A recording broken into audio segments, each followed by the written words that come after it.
Hi, I'm Howard Drukarsh, and this is Real Estate with Howard Drukarsh.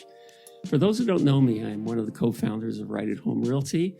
I'll talk about that more as we get into the podcast. But the whole idea of this podcast is, how do you succeed in real estate? People have been asking me that for the last few years because this company that I co-founded started with no agents and has grown to over 5,000. So I thought I'd start with talking about myself and the failures I've had to get to this success.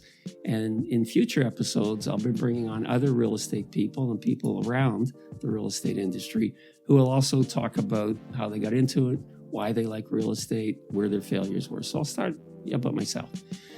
My beginnings were, for the lack of a better word, humble. I grew up in Downsview. It's one of the more blue-collar parts of the city. My father left school when he was in public school. He started, and I give him credit, later in life, he started a variety store and a snack bar with my mother, which provided us a very good middle-class income. I guess that would be the starting point of my work career, and this would have been in my early teens. So my job was to bring up cases of pop that had to be refilled and take down empty cases. Along with that, my job was to cut potatoes it was a Hobart potato machine. And that was in the dark, dingy basement. And pretty soon after that, I realized that's not the work I was cut out for, nor did I want to do. So what I did was Yorkdale had just opened, which tells you how old I am. And I decided I would try to get a job at Yorkdale. There was a men's store called Jack Fraser. I applied. I was 15. I lied, said I was 17, got the job. And I thought, this would be great. So the basics on that job were, the beginning part was sweeping the floors, along with cleaning the bathrooms. However, I graduated to being on the sales floor, and I loved it. I loved the idea of sales. I remember what I did with my first check. This is when the Beatles were popular. I bought a Nehru jacket. It was a yellow Nehru jacket. I have no idea why I did or if I ever wore it, but that was the beginning of my sales career. In school, I think that's where I really realized I had perhaps a gift for persuasion, or if nothing else, a real natural ability. I wasn't a great student. I was about to go into university. That would have been York University. However, one of the problems I had was my math mark. My math mark was like 58 or 59 or 57, and I needed to get a 60. So without any reason not to do this, I went in, spoke to the math teacher, and I said, if I can get 60, I can go to York and I won't be in your class anymore. I'm just asking for a couple of marks so that I can move on. And I think he was motivated by, I won't be in your class anymore. And I got the marks. So that point kind of got me thinking, I feel comfortable talking to people and trying to communicate with them. And that got me into York. I stayed at York, got a batch. I went to York because many of my friends did. They were taking political science. I had no idea what I wanted to do, so I took political science.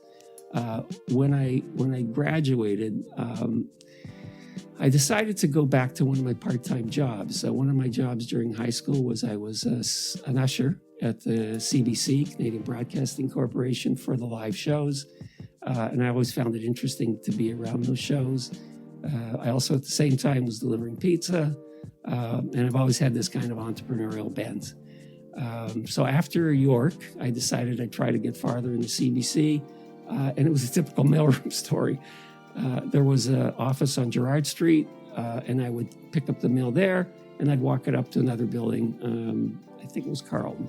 And that's what I do all day, walk, deliver, walk, deliver. So after a year, I realized that wasn't much of a future.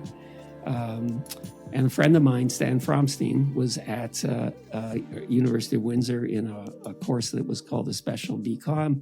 If you had an undergraduate degree, you could take 12 months consecutively and get a business degree. So I decided that was a good way to get business experience. Went into Windsor, somehow got through. I can't explain how, if I couldn't do math, but I worked really hard to get the degree. And the beauty of it was a lot of accounting. And in the late sort of mid 70s, the big accounting firms were desperate for students. So they would come out to Windsor, they'd interview you, and then if they like you, they'd give you a plane fare back to Toronto.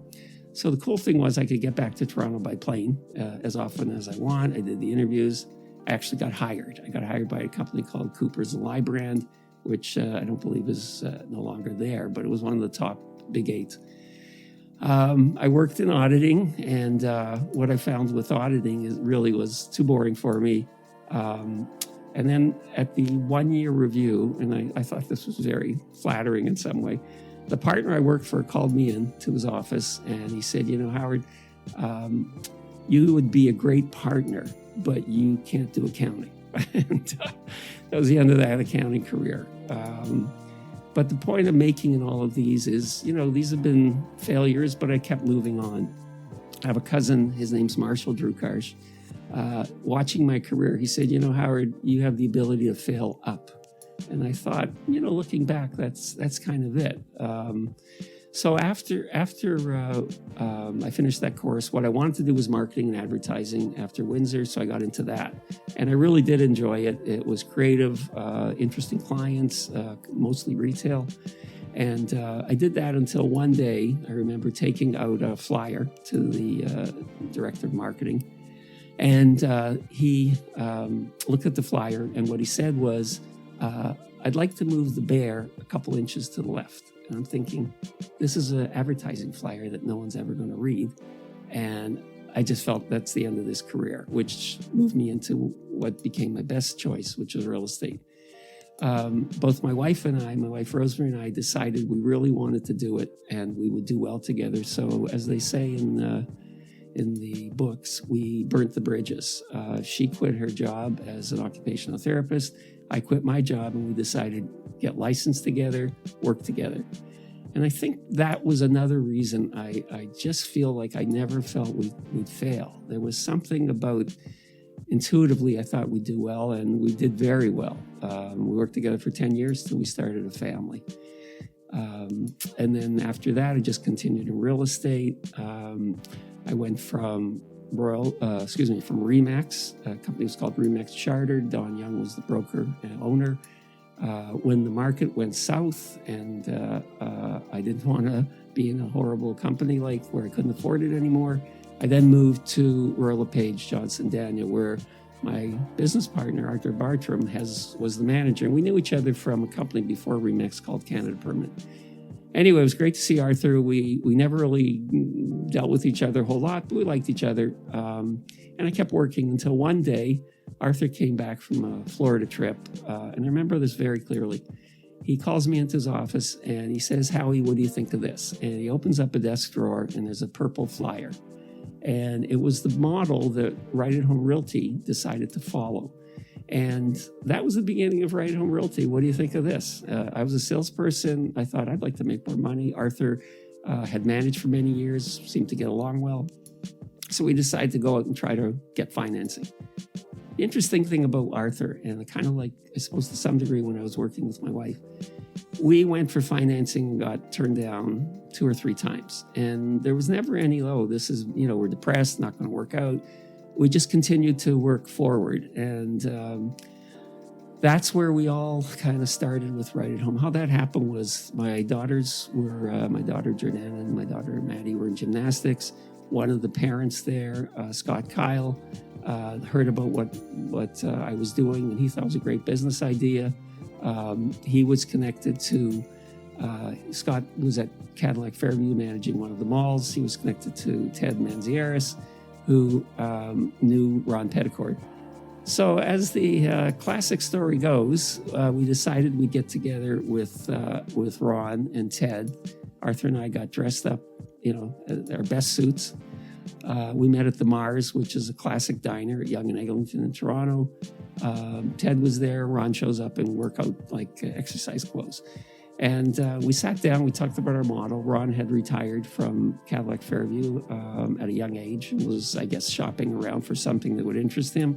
He liked us, he liked the idea. And just like they say in the movies, we wrote it out on a napkin. I wish we had the napkin. And Ron decided to help us. So what he did Arthur and I put in considerable amount of money to get it going, and Ron wrote a terrific business plan, went around to his Bay Street connections, and we raised the money in a few weeks to be able to run the company without a debt for forever.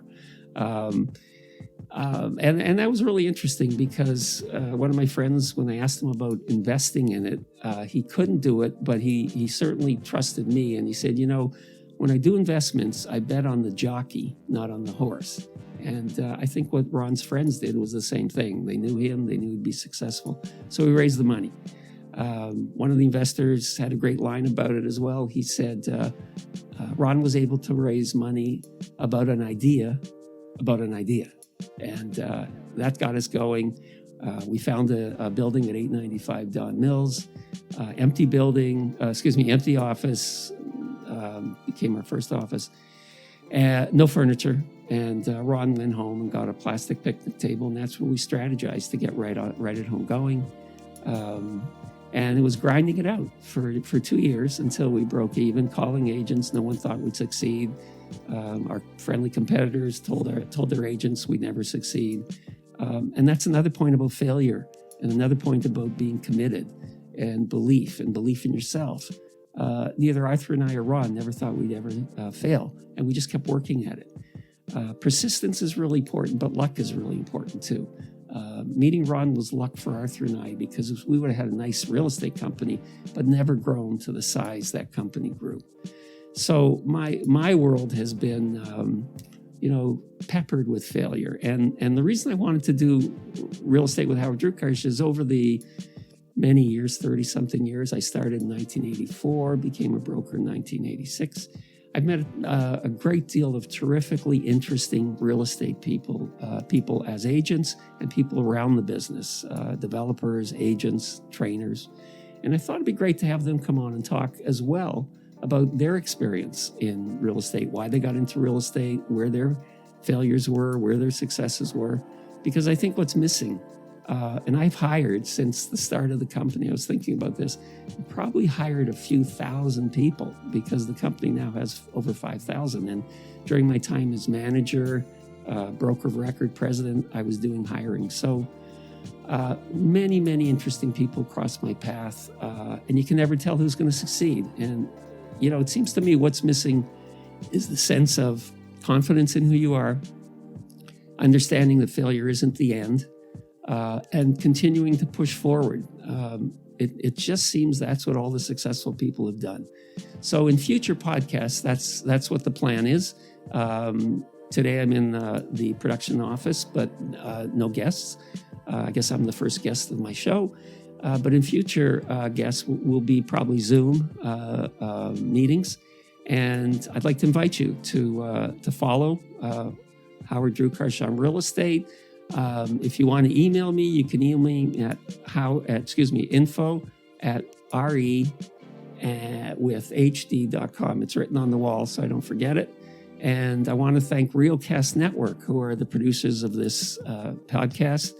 So I want to wish everybody good health and good luck, and I look forward to seeing you next time. Thanks very much.